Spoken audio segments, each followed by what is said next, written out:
Mesdames et messieurs, bienvenue à la Free Market Roadshow, tournée d'informations sur le marché libre. Alors, c'est traduit très bien. Qui se tient à Paris sous le titre « Faire tomber les barrières, susciter les changements ». Alors, lorsque nous avons lancé le Free Market Roadshow, c'était en raison du changement qui s'était produit lorsque la chute du rideau de fer. Nous avons commencé par les villes proches de Vienne, Prague, Bratislava, Budapest et Ljubljana. L'idée était d'aider les anciens pays communistes à s'engager sur la voie de l'économie de marché. Maintenant, ils sont beaucoup plus free market que l'Autriche, mais ça a changé. Après la crise de 2008-2009, l'Europe a changé encore une fois. On a eu des communistes en Grèce et le Free Market Roadshow s'est entendu à l'Europe occidentale et même aux États-Unis. Parce que les jeunes, ils ont commencé à penser que le temps passé sentait si meilleur en socialisme et communisme. Alors, c'est pour ça qu'on fait toujours. À son apogée, nous avons couvert 45 villes, des États baltes à la Grèce. Cette année, nous serons présents dans 36 villes. Même si beaucoup de choses ont changé depuis la chute du rideau de fer, il semble que les gens souhaitent un retour au socialisme. Le week-end dernier, le Parti communiste a obtenu 25% des voix à Salzbourg, l'une des villes les plus riches de l'Europe. C'est à cause d'inflation et parce que les gens ont des problèmes à trouver des appartements qui ne sont pas trop chers, des choses comme ça, mais quand même 25% pour une ville qui était occupée par les Russes après la Deuxième Guerre mondiale, c'est pas négligeable. L'Union européenne est passée de 6 en 1958 à 9 en 1973, puis à 10, 11, 15 en 1995. En Suisse, on dit 90 alors. 95. Alors, l'Autriche, c'était en 95 aussi. Alors, quand j'ai travaillé longtemps sans être membre de la communauté, et c'est pour ça que ma femme, qui est allemande, a gardé d'être citoyen de la communauté européenne. Et après le grand agrandissement, c'est à 25 en 2004. Et ça, c'est la plupart de l'ex-communiste à l'autre côté avec le Balkan et en 2007, la Réunion. Alors, c'était un projet européen qui était pour améliorer les circonstances des gens. Parce que j'ai commencé à travailler pendant les années 80 Et là, on n'a eu absolument rien. Là. On n'a eu pas de voiture, pas de télévision, pas de café même. C'était une espèce de café artificiel. On a fait des counter-trade avec des stools yougoslaves contre les cafés brésiliens et des choses comme ça. Et après tout ça, ce n'était pas parce que les gens sont pas capables, parce qu'ils ne sont pas fous. C'était seulement le système. Après que le système a changé, ça durait seulement quelques ans pour qu'ils aient un standard de living beaucoup plus élevé.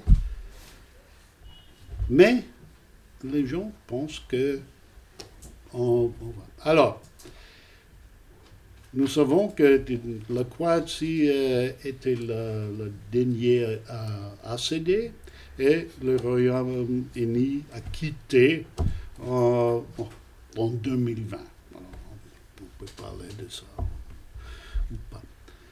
En 2000, ce qui est aujourd'hui, l'Union européenne était la plus grande économie du monde devant les États-Unis et la Chine. Aujourd'hui, elle n'occupe plus que la 3e place. Nous sommes ici aujourd'hui pour discuter de l'état actuel de l'Union européenne, de ce qui la freine et de la manière dont elle pourrait et devrait être améliorée. Quelle est la place de l'Union européenne dans le monde? Si l'on écoute les hommes politiques européens qui tentent d'influencer la politique mondiale en matière de changement climatique et des droits humains, on pourrait penser qu'elle est encore très importante. Mais est-ce que c'est vrai? L'Amérique du Sud se suscite du fait que l'Union européenne a suspendu l'accord de libre-échange avec le Mercosur et en raison des préoccupations concernant les forêts tropicales et les changements climatiques. Et aussi à cause de l'agriculture française, qui ont peur de la viande qui vient d'Argentine. Alors, on a perdu tous ces échanges à cause du viande qui fait à peu près un hamburger par personne par an. Pour ça, on ne fait pas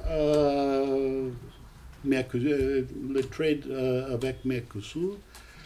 Et est-ce qu'ils vont améliorer des choses climatiques et ça? Non. Ils vont tourner vers la Chine, l'Inde et tout ça. Pourquoi n'avons-nous toujours pas de libre-échange, même avec les États-Unis? Même les deux blocs démocratiques plus larges du monde, on n'a pas libre-échange. Et quand M. Trump retourne en novembre, il va encore faire America First et ça va nous coûter cher. Alors, j'ai déjà mentionné que le Royaume-Uni a quitté et ils sont en train de faire l'échange avec l'Inde, etc. La Suisse, où je suis maintenant, et les autres pays de EVA, de Norvège, etc., à négocier un accord de libre-échange avec l'Inde et avec la Chine. Alors, notre partenaire européen sont en train. En même temps, les Européens bloquent les négociations avec la Suisse, qui est au milieu. Ils ont des raisons. Naturellement, il faut négocier qu'est-ce que va donner, mais une large économie au milieu de la Suisse qui ne participe pas à l'échange européen, c'est difficile à comprendre pour moi, en tout cas. Alors, s'il y a des questions plus tard... Très bien. Très bien. Merci beaucoup. Merci à toi, Richard.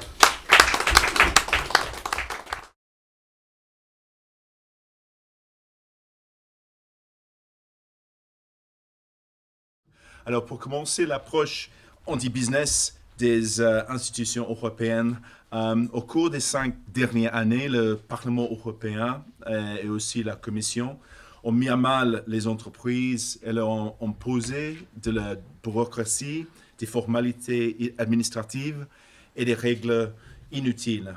Parce que les objectifs d'une transition verte et numérique sont mal fixés et nous allons donc dans la mauvaise direction. La réussite économique et la croissance de l'Europe souffrent aux dépenses des signaux de vertu qui est de plus en plus important pour les politiciens. Et aussi les mesures de développement durable et environnemental ne se traduisent actuellement que par des coûts sans avantage tout en rendant les entreprises européennes non compétitives. À cet égard, le Green Deal, par exemple, doit être repensé et aussi les hommes politiques et les entreprises ont eu peur de s'exprimer, de peur d'abandonner l'orthodoxie actuelle et d'être attaqués pour cela. Et lorsqu'il s'agit de technologie, l'approche se limite à la réglementation et au contrôle plutôt qu'à la facilitation. Et nous le constatons sur les questions de DMA, par exemple, aussi le nouvel acte intelligence artificielle et d'économie de plateforme sur lequel j'ai travaillé. Et nous devons créer cet environnement plus positif pour l'entrepreneuriat, l'innovation et aussi pour la recherche. Et en rapport avec cette idée de contrôle, il y a le fait que l'accent mis sur une politique industrielle dirigiste en Europe est une erreur parce que l'approche actuelle des institutions européennes se distingue par l'accent sur l'ingérence et le choix des gagnants. Le recours fréquent aux aides d'État affaiblit les forces de marché et aussi la concurrence ici en Europe. Parce que l'argument selon lequel la Chine et les États-Unis agissent ainsi n'est pas une excuse parce qu'il n'existe pas une bonne façon de faire une mauvaise chose. Et les aides d'État gaspillent l'argent, ça veut dire notre argent, l'argent des impôts, et soutiennent des entreprises inefficaces, favorisent un peu le copinage et créent une dépendance qui rend les entreprises moins capables d'innover et laisse la porte ouverte à l'ingérence politique. Et en bref, pour moi, nous ne devrions pas étouffer le marché, le libre marché, l'entrepreneuriat et l'innovation ici en Europe. Et de la même manière, la mauvaise approche est adoptée en matière de la politique commerciale et du marché du travail. Et sur le commerce, malheureusement, des barrières commerciales sont érigées alors que les partenaires commerciaux potentiels de l'Union européenne sont ignorés. Il est vraiment dommage et c'est une occasion manquée que l'Europe ne se tourne pas vers ses partenaires mondiaux et ne reconnaisse pas les changements positifs. Au lieu de cela, c'est Green Deal en particulier est devenu synonyme de protectionnisme et d'intransigeance. Les partenaires commerciaux internationaux voient le produit faire l'objet des barrières commerciales et le nouveau règlement règlement de l'Union européenne sur la déforestation et aussi le mécanisme d'ajustement carbone aux frontières en sont des exemples. Comme Richard il a déjà parlé, l'accord entre l'Europe et Mercosur est menacé par des intérêts particuliers et un protectionnisme flagrant.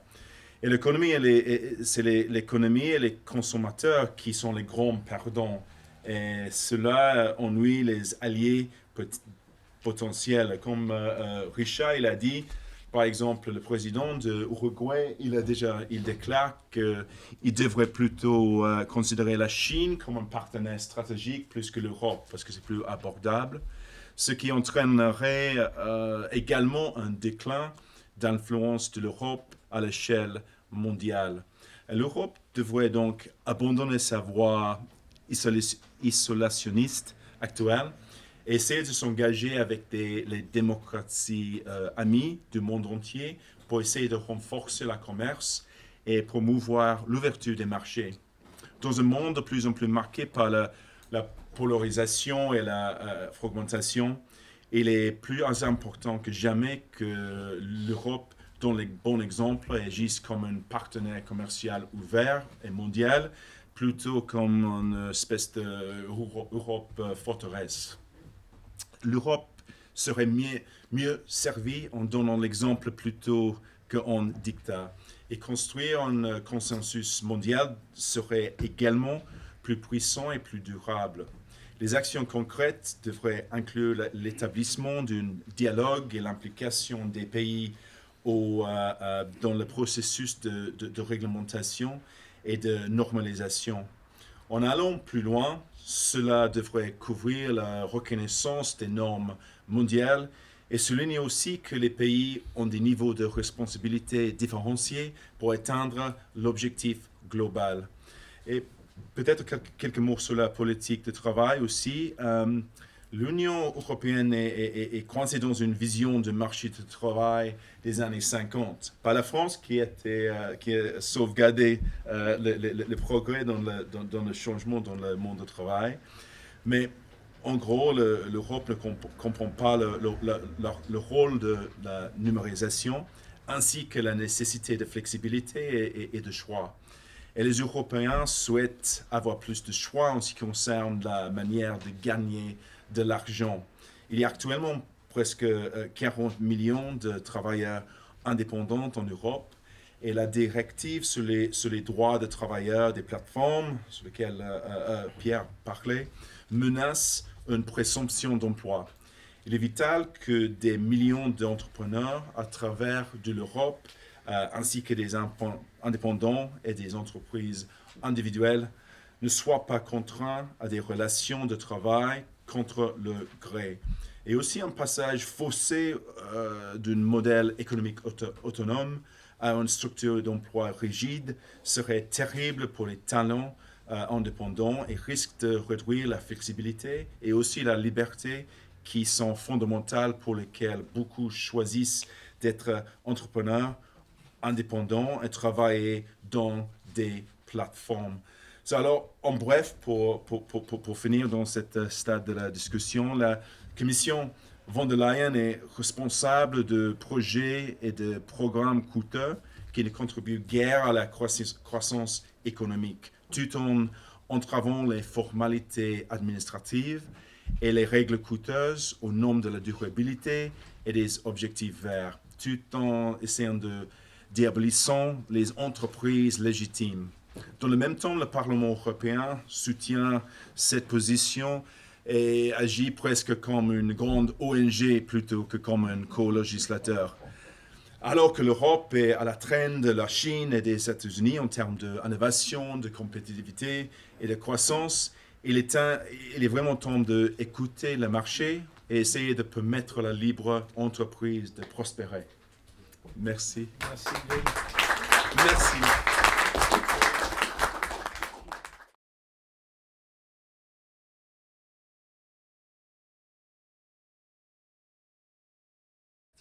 Donc voilà, je m'occupe de l'Union européenne, de la politique européenne, donc j'ai projet de médias, Brussels Report, qui focalise sur les politiques européennes. Et je vais maintenant parler un peu spécifiquement du politique climatique et énergétique de l'Union. Donc, l'idée originale de l'Union européenne, c'est premièrement le libre-échange, deuxièmement de ne pas avoir des subventions et troisièmement de stimuler la privatisation, d'avoir des marchés qui ne sont pas voilà, qui sont faits et qui fonctionnent bien.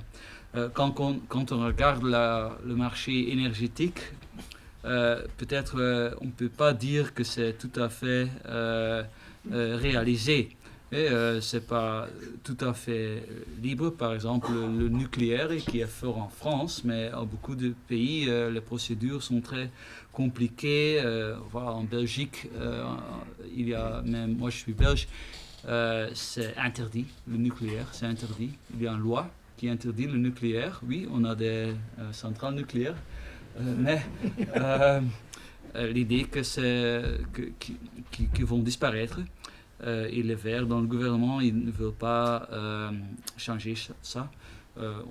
L'Union européenne n'a jamais fait un effort de changer, même s'il n'y a pas seulement les traités de l'Union européenne qui favorisent le libre-échange, mais il y a aussi le traité de Euratom qui nécessite à la Commission européenne de promouvoir le nucléaire.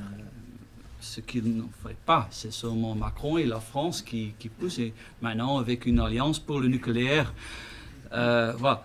Des subsides, non. Dans les politiques climatiques, il y a toutes sortes de promotions pour les éoliennes, pour plus de dépendance à la Chine par le lithium et tout ça. Même maintenant, on a une nouvelle règle qui impose que ça ne va pas être possible ou légal à partir de 2035 d'avoir des moteurs traditionnels. Voilà. Donc, on ne peut pas dire que c'est vraiment en ligne avec la philosophie originelle de l'Union.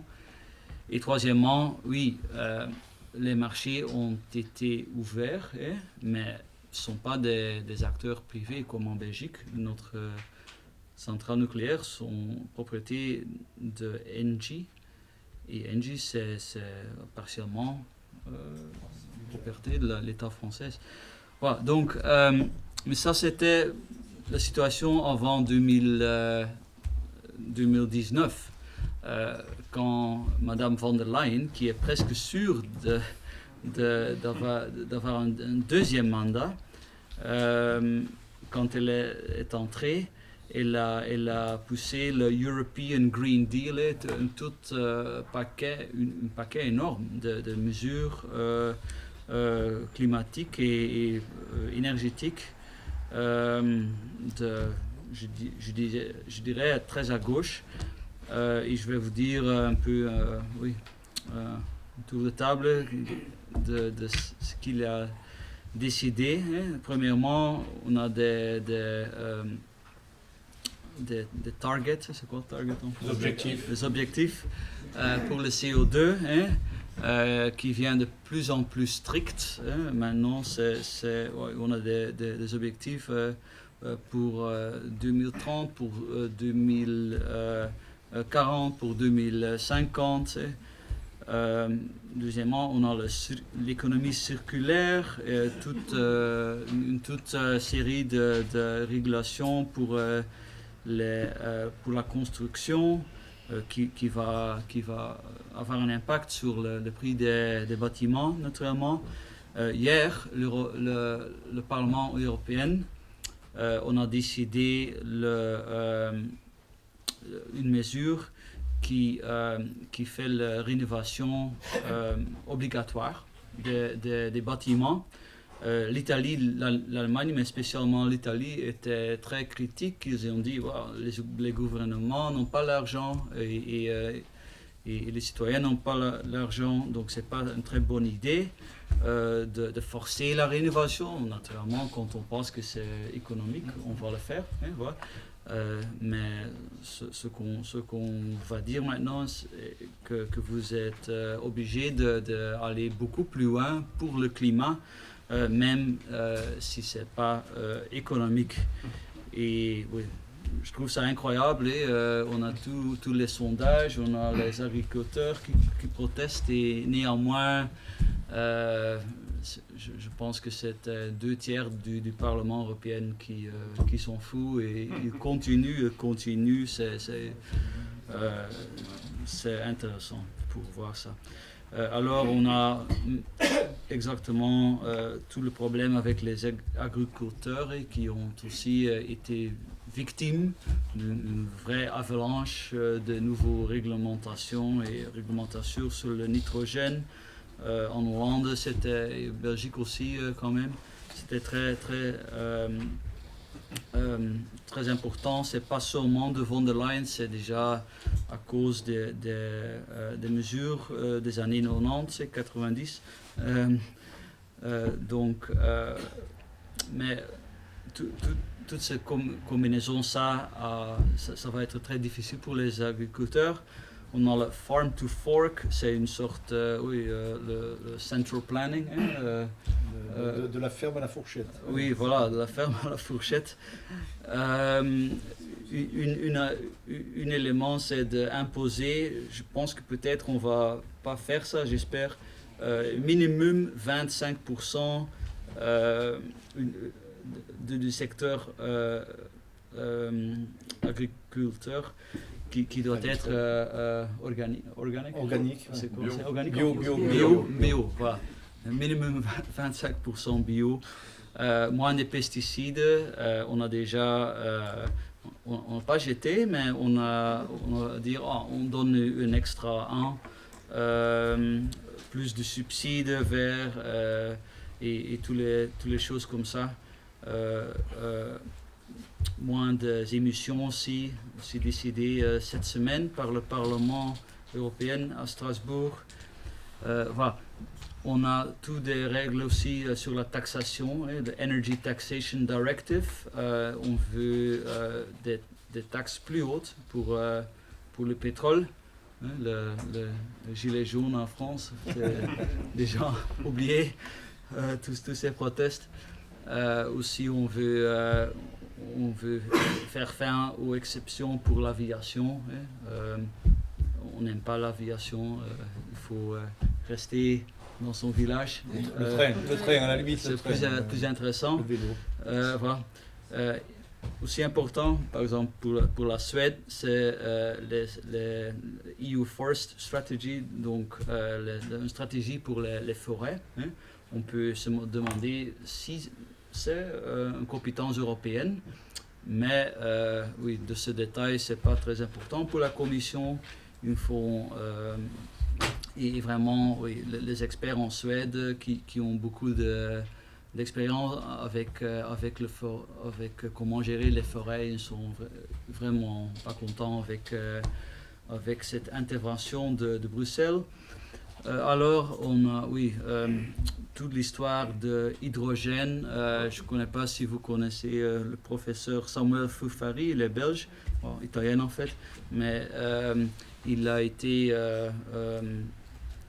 oui, fonctionnaire dans la commission DG Energy toute sa carrière. Il a écrit un livre de Hydrogen Illusion, l'illusion hydrogène, où il dit que c'est aussi un professeur à ULB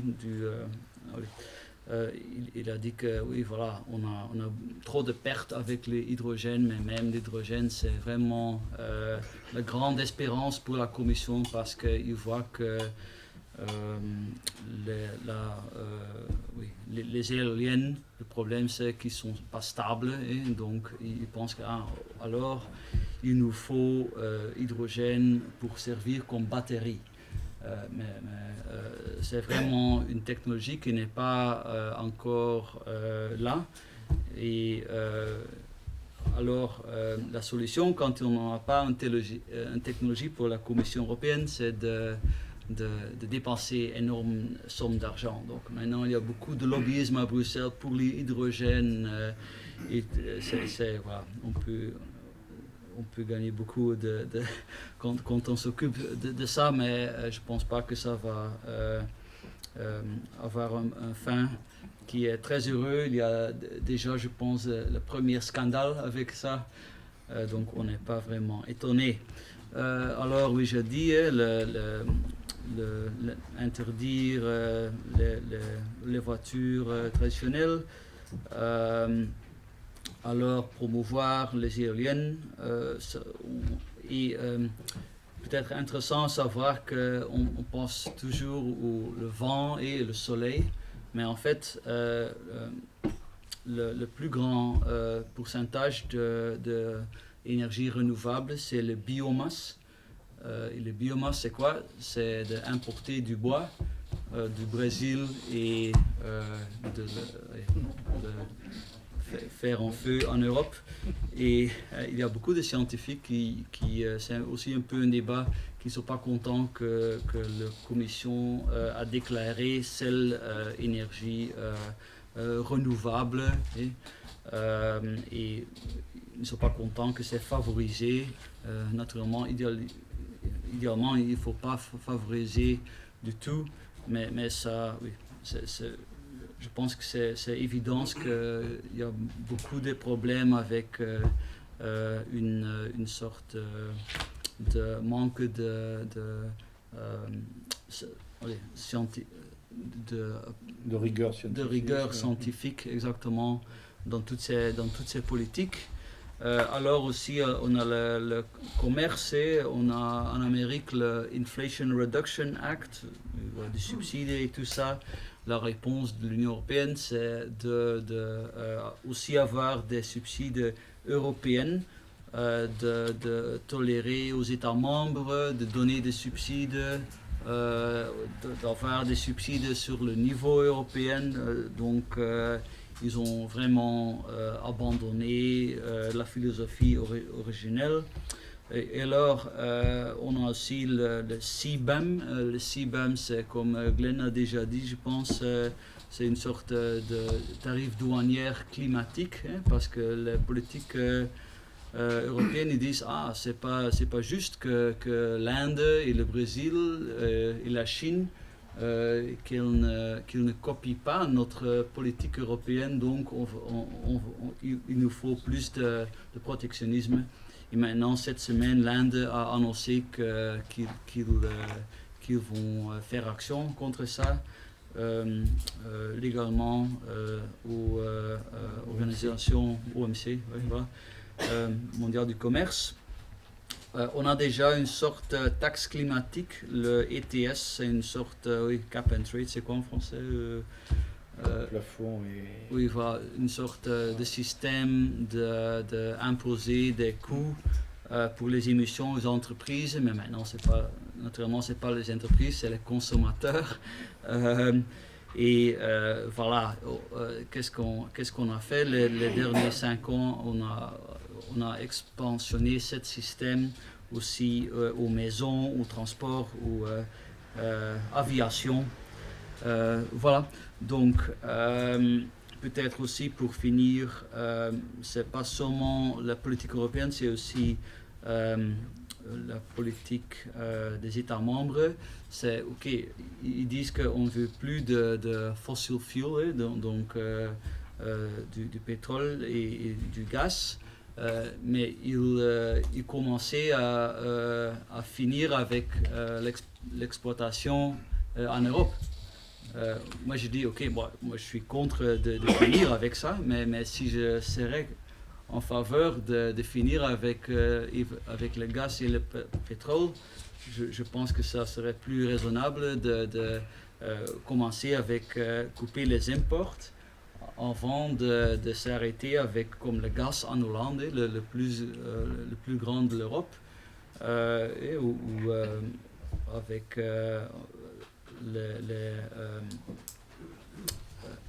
en Italie, on a aussi des opportunités qu'on n'a pas exploitées le shale, naturellement, le shale qui a été extrêmement important pour l'Europe, qui n'est pas autorisé à l'Europe, mais qui était crucial. C'est quoi? Gaz de schiste. Gaz de schiste.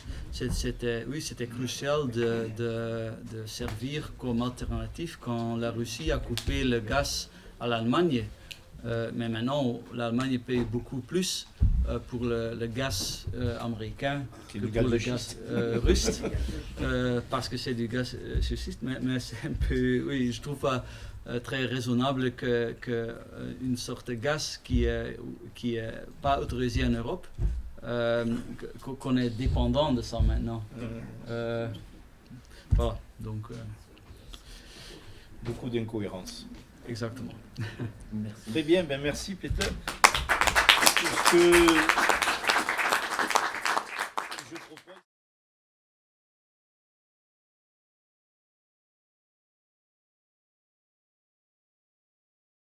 Donc, je ne vais pas Casser le moral. vous rendre très optimiste. Je vais continuer à vous parler de l'Europe, bien sûr.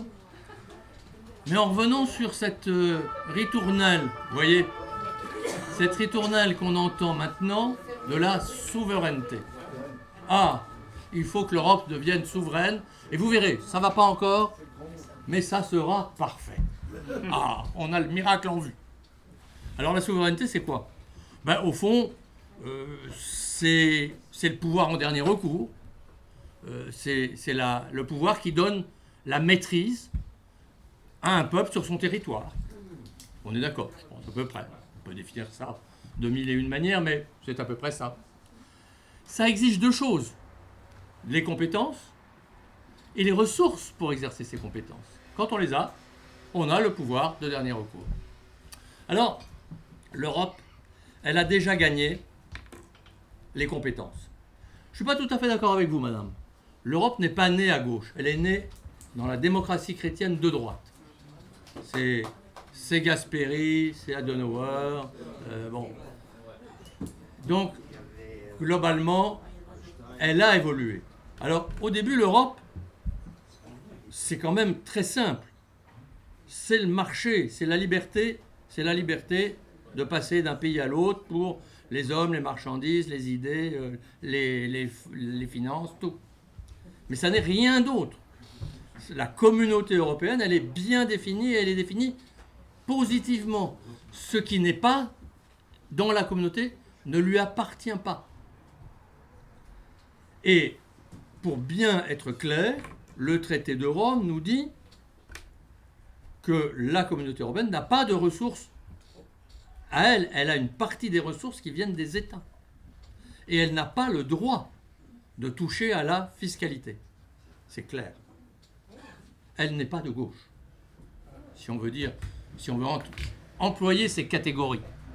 Sauf que, voilà, il y a une sorte de démon de gauche qui habite toute collectivité, je crois.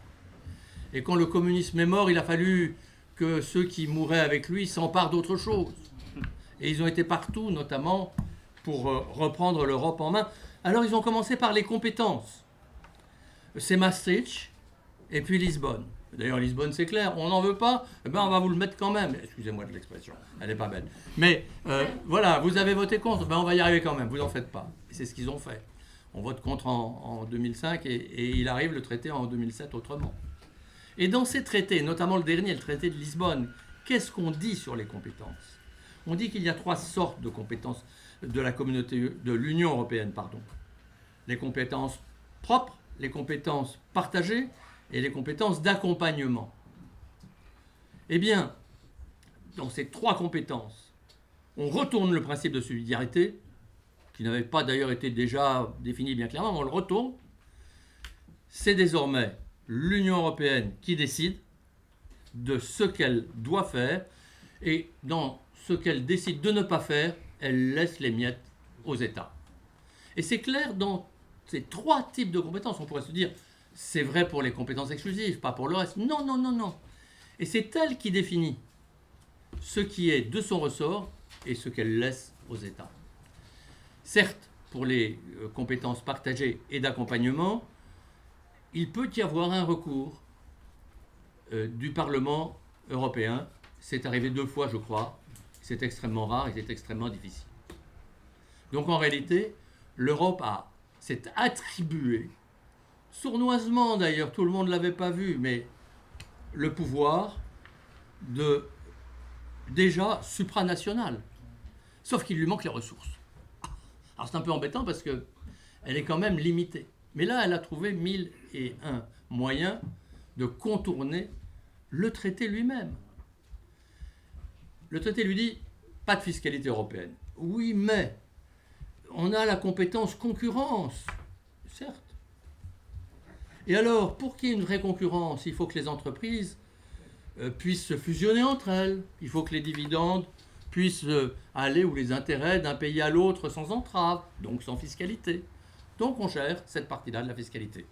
C'est déjà une partie de l'impôt sur les sociétés, voire de l'impôt sur les revenus, qu'ils aillent aux sociétés ou aux individus, qui est géré dès les années 90 par 3 directives successives. Mais ça ne suffit pas. Et là, tous les prétextes vont être bons. Alors il y a d'abord, je crois que ça a commencé avec les Twin Towers. On est très loin de l'Europe enfin en partie, mais et de ses compétences. Mais le monde entier va se saisir de cette opportunité pour dire « Oula, les djihadistes ont été financés par des marchés pas très bien contrôlés, il faut tout contrôler. » Et l'Europe s'engouffre. Et elle va contrôler, être l'un des premiers du monde à contrôler la finance autant qu'elle le fait, avec cette transparence qui a ses bons côtés, mais aussi ses mauvais. Ça ne s'arrête pas là. Il y a après la crise de 2008, la crise financière. Et là, on renforce encore toutes ces mesures. Et puis il y a le Covid. Le Covid, alors là, et ça se précipite, le Covid, la guerre en Ukraine, l'inflation. Oh là là, quelle triste chose. Il faut que l'Europe intervienne. Et alors, elle est très maligne, l'Europe, à ce moment-là. Parce que là où, vous l'avez rappelé les uns et les autres, elle n'avait par exemple, l'une des grandes règles de l'Europe, c'était on n'intervient pas. Les États, le public, les autorités publiques n'interviennent pas dans la vie économique. Interdit de subventionner, sauf les très petites entreprises dans des cas très particuliers autorisés par une procédure compliquée. Mais le premier qui va y déroger là, c'est l'Europe, qui crée ses plans.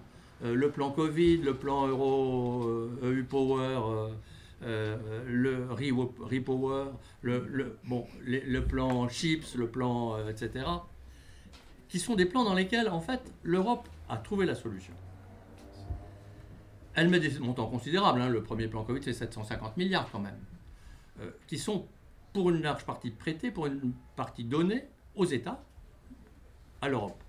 Mais l'Europe, elle n'a pas les moyens, elle n'a pas les ressources pour ça. Elle emprunte. Elle dit, je rembourserai, Macron le dit d'ailleurs à cette époque, oh mais ce ne sont pas les contribuables français qui rembourseront tout ça. Taratata. Bien entendu qu'ils rembourseront, parce qu'en réalité, elle n'a pas trouvé les moyens de rembourser par elle-même, sauf à mettre en place de nouveaux impôts. Et c'est comme ça qu'elle se saisit de la compétence fiscale. Nous allons instaurer des nouveaux impôts. Jusque-là, l'Europe est financée par des pourcentages finalement d'impôts sur le revenu national brut des États ou sur la TVA, vous le savez, quelques annexes mais très marginales, des amendes, des entreprises, bon, mais c'est relativement marginal en tout cas au début. Et là, petit à petit, il y a un impôt sur les déchets. Il y a un impôt sur le carbone.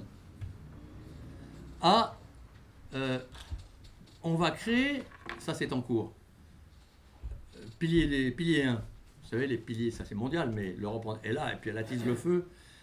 Pilier 1, on va créer un impôt sur les grandes entreprises. Ça vous intéresse pas. Votez pour, pauvres gens. Vous n'êtes pas dans ce monde-là. 750 millions de chiffre d'affaires. Vous pensez, même votre voisin qui a une belle entreprise, il n'en est pas là, donc c'est pas grave pour vous. Votez cet impôt. Cet impôt qui, donc, va imposer un impôt minimum de 15% à tout le monde, pour en redistribuer 25% aux pays dans lesquels s'exerce l'activité et qui n'ont pas bénéficié de cet impôt. l'Europe dit oui. Mais pour les pays européens, c'est nous qui allons en prendre une partie. 15% de ces 25%. C'est que 15 de 25, mais ça pourrait quand même faire pas mal. C'est un impôt supplémentaire. Alors, je vais m'arrêter, mais je pourrais continuer un peu la liste. En réalité, l'Europe avait conquis les compétences. Elle est en train, progressivement, c'est pas fini. Parce que, quand même, parallèlement, elle encadre tous les impôts de plus en plus. Elle limite, elle fixe des planchers, des plafonds. Elle enlève aussi aux États leur capacité à voter les taux. Donc ils n'auront plus de ressources propres. Ils auront des ressources, mais contingentées, limitées, octroyées, permises par l'Europe. C'est elle qui aura la souveraineté. Alors ça, vous allez me dire, mais est-ce que c'est vraiment dangereux? Bah, après tout, peut-être que ça peut nous faire échapper aux communistes. C'est ce qu'on a pensé d'ailleurs quand l'Europe s'est mise en place. J'étais d'ailleurs de ceux-là. Et c'est vrai que l'Europe, à ses débuts, nous a permis peut-être d'échapper au communisme. Sauf qu'aujourd'hui, l'Europe qui est devenue une machine technocratique, est effectivement influencée par des courants, on va dire, très progressistes, au mauvais sens du terme, parce que pour moi, c'est pas le progrès, c'est la régression, donc très régressif.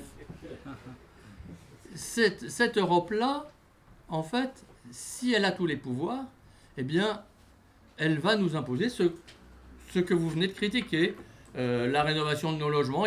Mais vous savez que c'était... Lisez-la, si vous... Je vois que certains l'ont fait, mais cette directive est absolument terrible. Elle prévoit que les logements devront être construits selon des normes qui seront décidées par Bruxelles jusqu'à la pose de la prise d'électricité là où elle doit être. Mais pourquoi? Pour que le fil aille là où il faut pour recharger la voiture, qui ne sera plus thermique, etc. etc. Bon, mais c'est terrible. Et donc, en réalité, qu'est-ce qu'on nous... Je vais être excessif. Qu'est-ce qu'on nous promet là? Une société totalitaire. Mais oui, peut-être pas tout de suite, peut-être. Mais le totalitarisme, il arrive toujours en grignotant, tout petit peu. Et il fait en sorte qu'on est content à la fin de ce qu'on nous donne encore. Et on peut se dire, mais où est le problème? Eh bien, le problème, c'est que... Je sais pas si je suis pas trop long, hein, il y a encore quelques minutes. Ouais. Le problème, j'ai pas regardé. Le problème, c'est que... Encore 5 minutes. Finalement, la grandeur, la richesse de l'Occident, la nouveauté de l'Occident par rapport au monde, l'apport de l'Occident au monde, ça a été sa liberté. Je crois qu'il y a fondamentalement dans l'Occident chrétien cette idée de libre arbitre et donc de liberté, ça c'est un peu ma marotte. Mais en même temps, cette liberté conçue dans le partage et la limite des pouvoirs.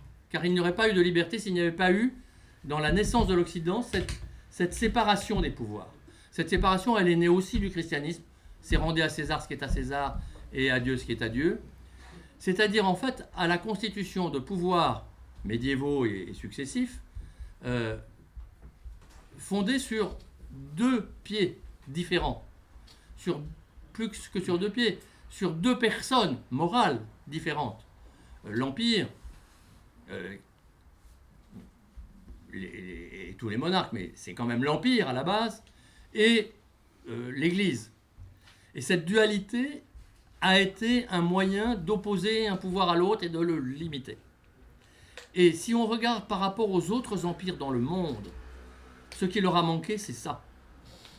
Que ce soit, finalement, alors, avec l'évolution, que ce soit les empires asiatiques, dans lesquels il y avait des religions qui n'étaient que des sagesses et qui n'ont donc pas opposé de pouvoir au pouvoir, que ce soit les empires musulmans, qui ont existé, la Turquie, etc., les Ottomans, ou d'autres, dans lesquels le pouvoir est d'une certaine manière soumis à la religion, pour mieux d'ailleurs la définir, mais il y a unité de l'un et de l'autre, ou que ce soit encore les pouvoirs orthodoxes dans lesquels, chrétiennes certes, mais l'orthodoxie a un peu dégénéré. On peut dire peut-être que ça remonte à Constantin, encore que je ne le crois pas vraiment, mais il y a quelque chose. peut-être plus probablement d'ailleurs à Julien, mais dans lesquels donc la religion, là on est dans le cas inverse de l'islam, se soumet au pouvoir impérial. Et l'Occident en tant qu'Occident, c'est-à-dire la partie non orthodoxe de cette péninsule occidentale du monde, a construit autre chose que l'Europe est en train de démolir, car je crois que fondamentalement, l'Europe est en train finalement de revenir à une forme d'impérialisme qui, dès lors qu'il est laïque aujourd'hui, et qu'il fait de la laïcité une sorte de religion nouvelle, mais d'une religion qui est soumise au pouvoir. Et donc, le grand risque que j'énonce, excusez-moi de faire un peu de philosophie finalement, et d'histoire en même temps que de l'analyse européenne, mais le grand risque, me semble-t-il, c'est cette dérive impériale, d'un impérialisme qui est intrinsèquement différent de celui qui a toujours connu l'Europe. Et pour terminer, je vais vous donner quelques exemples. Il y a eu des empires occidentaux, au sens que j'ai défini, c'est-à-dire même non orthodoxes. C'est évidemment le Saint-Empire romain germanique que nous avons tous en tête. Mais dans le Saint-Empire romain germanique, puisqu'on l'appelait comme ça, il y avait des impôts qui étaient levés au niveau de l'Empire. Ils n'étaient jamais permanents, c'était pour faire des guerres. Mais quand ils étaient levés, et c'est ça la grande différence, alors c'était un autre siècle, mais ça a duré jusqu'au XVIIIe siècle tout de même, c'est-à-dire jusqu'à l'époque de la modernité. Quand ces impôts étaient levés, l'empereur, qui pouvait forcer ses vassaux à lever cet impôt, mais en réalité, il ne levait pas l'impôt, l'empereur. Il disait à chacun de ses vassaux, j'ai besoin de telle somme qu'on partage en fonction de votre puissance, votre richesse, etc. C'était forcément un peu arbitraire, mais il y avait quelques critères. Vous vous en occupez. Moi, ce qui compte, c'est le résultat, mais je vous laisse faire. Décentralisation. Pas déconcentration, décentralisation. Il y avait des devoirs des vassaux à l'égard de l'Empire pour défendre l'Empire, mais rien de plus. Il n'y a jamais eu une administration fiscale impériale, sauf au niveau des terres de l'empereur lui-même. Et c'est là toute la différence. Et je crois qu'effectivement, c'est ce qui peut permettre de comprendre les dérives de l'Europe d'aujourd'hui et d'espérer revenir à autre chose. Alors on disait tout à l'heure comment, y arrivera-t-on? Je pense, moi, qu'il n'y a aucun combat qui est vain. Battons. Merci.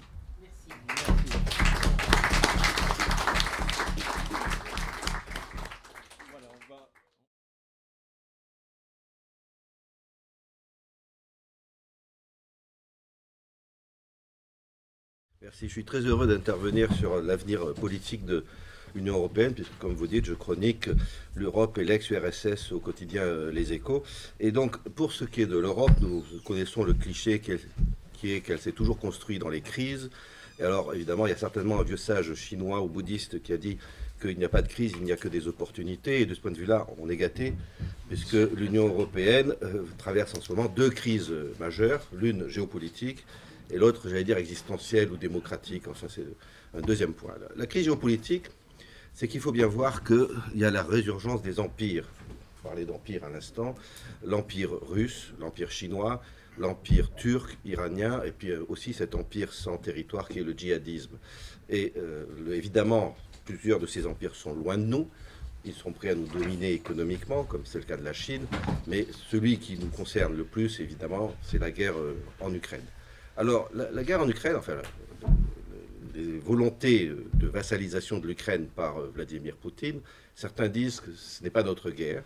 Alors déjà, je peux sortir 2-3 arguments pour dire non, ça nous concerne au premier chef d'abord, parce que si Poutine gagne en Ukraine, il y a des millions et des millions d'Ukrainiens qui ne voudront pas connaître le sort des civils de Boutcha et qu'il faudra accueillir, et c'est assez déstabilisant, premier point.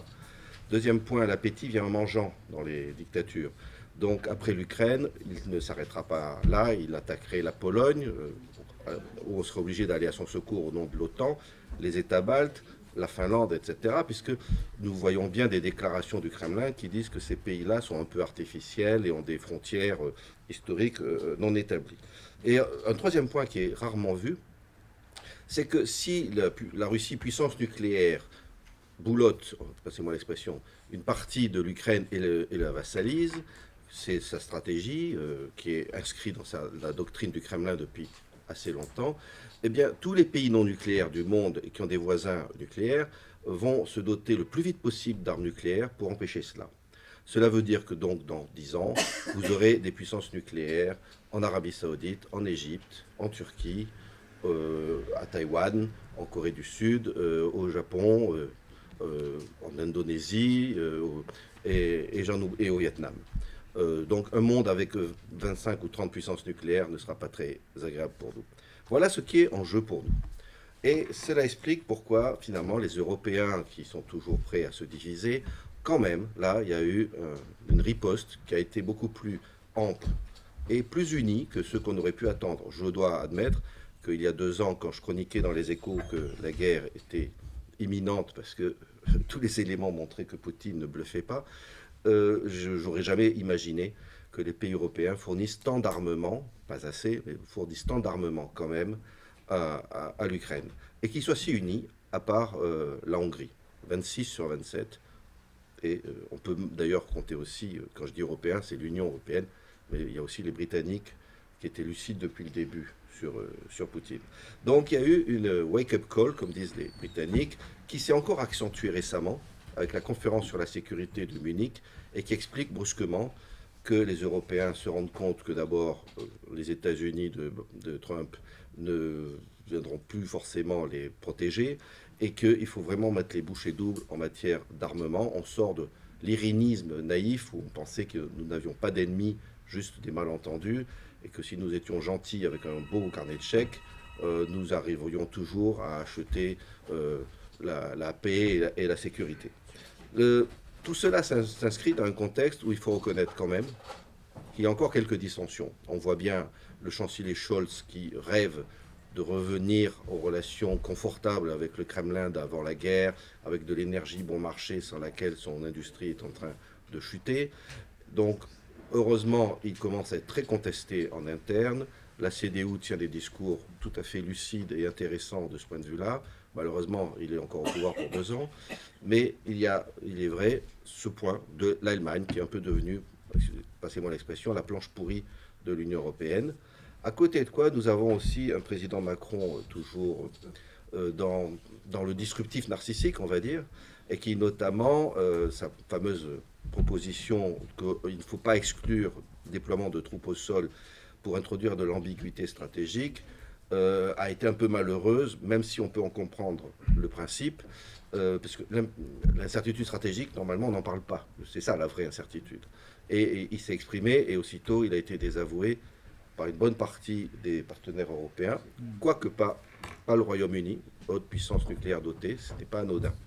Donc nous avons quand même des dissensions sur la tactique, en quelque sorte, à suivre vis-à-vis de Poutine, même s'il y a consensus sur la menace. Cette menace-là, plus les autres menaces quand même, hein, la menace djihadiste, ça va, depuis les attentats du Bataclan, on commence à comprendre ce qui peut nous arriver.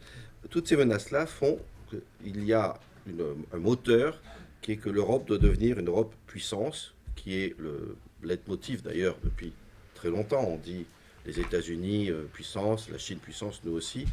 Et malheureusement, cela sert un peu de prétexte à une évolution vers un État supranational.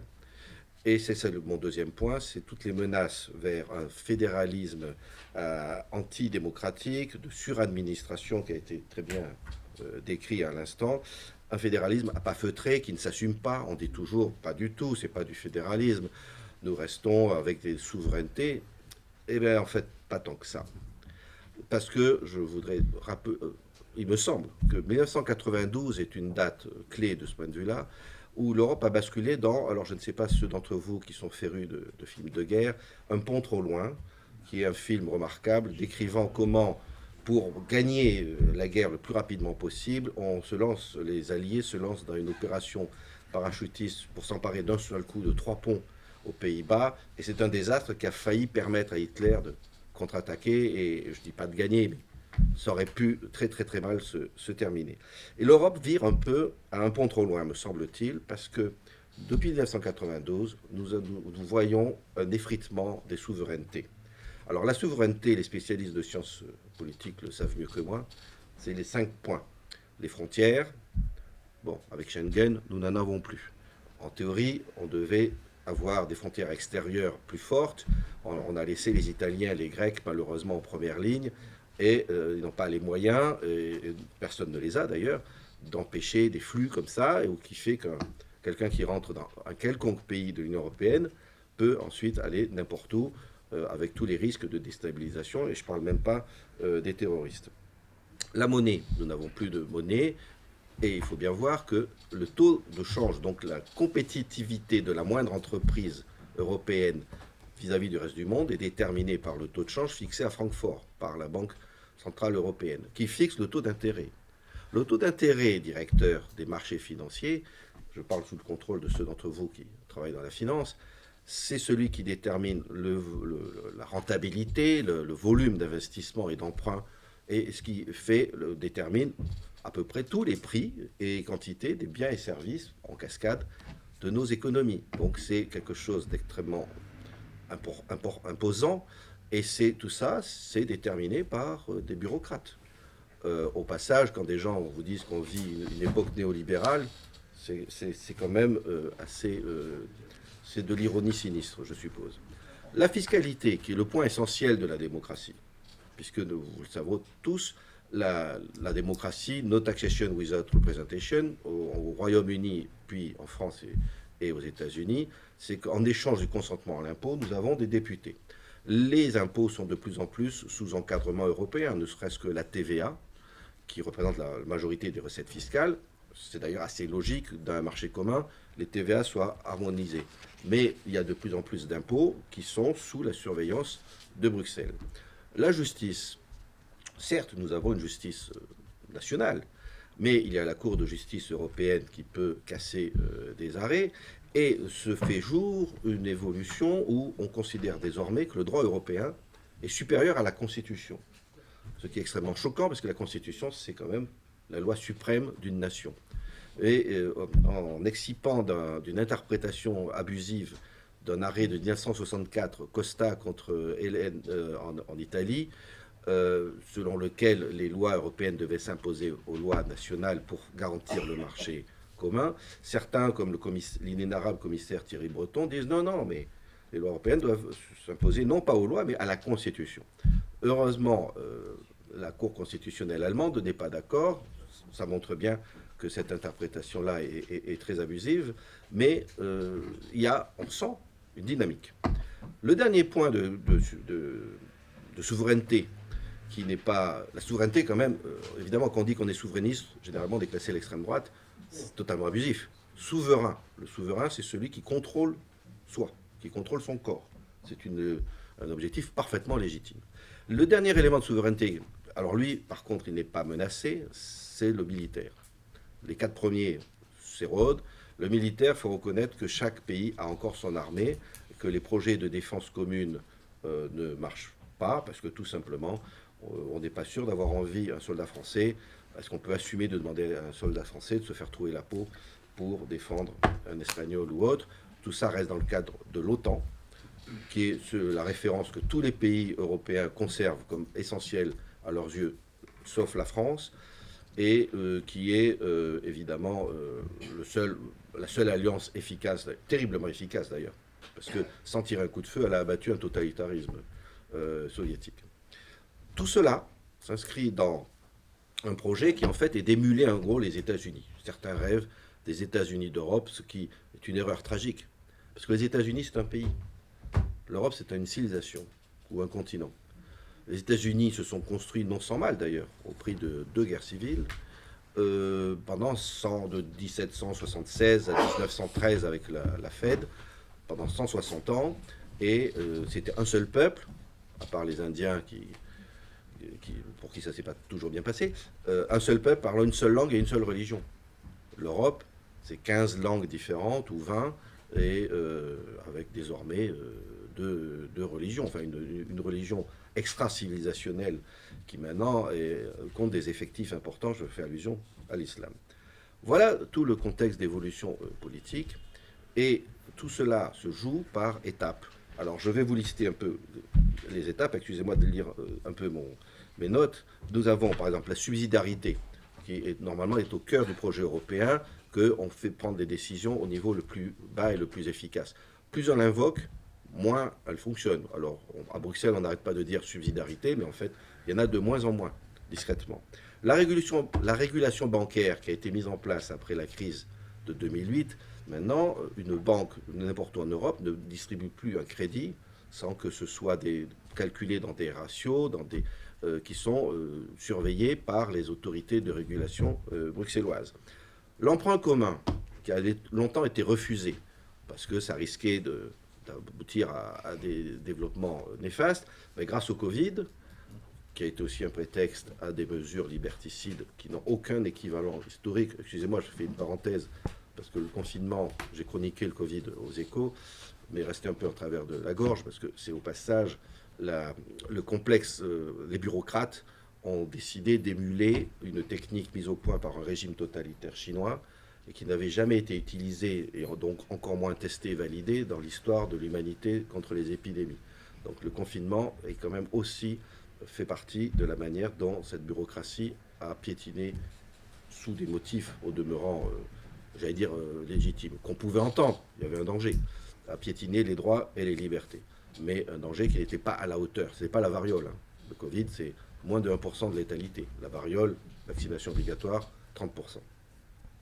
La transition énergétique, au nom des meilleurs arguments, et alors, je vois que tout à l'heure, ça a provoqué un débat. Moi, je suis, comment dire, je trouve ça très dangereux, que si on est convaincu que l'homme va faire griller Gaïa, dans ce cas-là, il n'y a plus de limite au totalitarisme. Parce que tout devient interdit, dangereux, il ne faut plus faire de CO2, et donc on arrête tout. Donc il faut être très vigilant sur cette transition énergétique qui sert de prétexte à l'Europe pour autoriser des subventions. Et ça, c'est à rebours de l'esprit de l'Europe authentique et estimable de 1957, qui est que la libre concurrence non faussée, pas de subventions, sauf cas tout à fait exceptionnels. Et puis, nous avons maintenant une Commission européenne qui, par une logique administrative, une administration, foncièrement, elle va essayer de grappiller de plus en plus de pouvoir, devient de plus en plus tatillonne. Alors, ma préférée, mais on pourrait lister ensemble, il y en a certainement des centaines, c'est quand elle avait voulu interdire les flacons d'huile pimentée dans les pizzerias, il y a quelques années. Et je trouvais ça, je me disais, mais il y a quand même des bureaucrates à Bruxelles qui se réveillent un matin en disant qu'est-ce que je pourrais interdire aujourd'hui? Les flacons d'huile dans les pizzerias, c'est une bonne idée. Donc, mais on pourrait en. Les tourniquets avec les œufs aussi. Ah, oui, je ne savais pas, oui. Ben, voilà.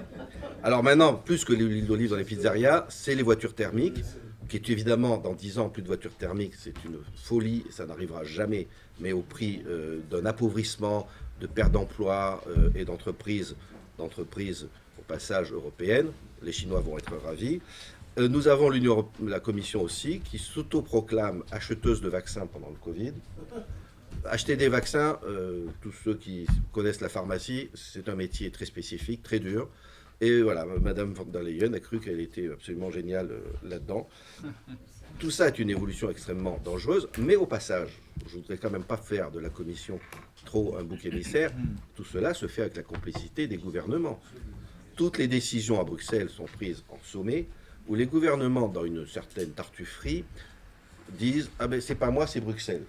C'est la faute à Bruxelles », mais ils ont voté, ou du moins, ils n'ont pas voté contre. Un dernier point aussi, je passe sur les normes de rénovation, enfin la DPE qui fait que désormais tout un tas de logements, vous possédez un logement de 200 000 euros, mais vous ne pourrez plus le vendre. Les fusions et acquisitions qui sont maintenant surveillées, les moindres en détail. Et nous avons un dernier point qui montre l'évolution de l'Europe contre la souveraineté, c'est qu'elle va s'élargir pour des raisons géopolitiques au demeurant respectables. Les Balkans, il vaut mieux les avoir avec nous que les laisser se tourner vers la Russie ou la Chine. Malheureusement, il y a une contrepartie, c'est que quand on sera 35, déjà qu'à 27, c'est très difficile de trouver un consensus, le droit de veto va sauter. Donc, quand vous n'avez plus de droit de veto, votre souveraineté, s'il y a une alliance contre vous de pays en fonction de leur population, vous perdez sur ce qui peut être les intérêts vitaux de votre pays. Tout cela évidemment donne un résultat qui est très décevant en termes à la fois de prospérité. L'Union européenne est quand même le seul bloc dans le monde dont la croissance par habitant de revenus est quasi nulle, enfin est très faible, 1,5% je crois, depuis 2020, par opposition à tous les autres qui décollent. Et qu'est-ce que décident les gens? C'est ça ne marche pas, donc il faut plus d'Europe. Alors c'est un peu ce que j'appelle le principe de la danse pour la pluie. On danse, il ne pleut pas, c'est qu'on a mal dansé, recommençons. Et puis le jour où finalement après des mois il pleut, ah ben vous voyez, on avait bien fait. C'est le principe aussi de la relance keynésienne. On fait une relance keynésienne, ça ne marche pas, on n'a pas englouti assez de milliards. Et donc le plus d'Europe qui est cette marche vers un fédéralisme à pas feutré, malheureusement c'est ce qui nous attend si nous n'avons pas des politiques courageux pour demander à faire demi-tour. Tout cela, excusez-moi, je termine, j'ai encore 2 points, je ne suis pas trop long, ça va. Tout cela n'est pas démocratique. Nous avons tous en tête le référendum de 2005, et 20 ans après, les gens le citent régulièrement pour dire à quel point un vote peut être inutile, puisque la Constitution qui avait été refusée est repassée par la fenêtre en 2007. On nous consulte en revanche sur l'heure d'été. C'est ça qui est merveilleux. On nous a consulté sur le changement d'heure d'été. Apparemment, les Allemands étaient au courant et ils ont voté massivement, les Français un peu moins. On nous consulte sur l'heure d'été, mais on ne nous consulte pas sur des aspects existentiels, que ce soit l'immigration ou sur la marche vers le fédéralisme de l'Union européenne. Et tout cela va se payer par un terrible boomerang, se paye déjà. C'est que les partis, alors dits populistes, alors moi j'aime pas le terme parce que c'est très méprisant, le peuple. Oui, d'accord, le peuple en latin c'est péjoratif, démocratie c'est en grec, c'est plus chic, mais ça veut dire la même chose, le peuple.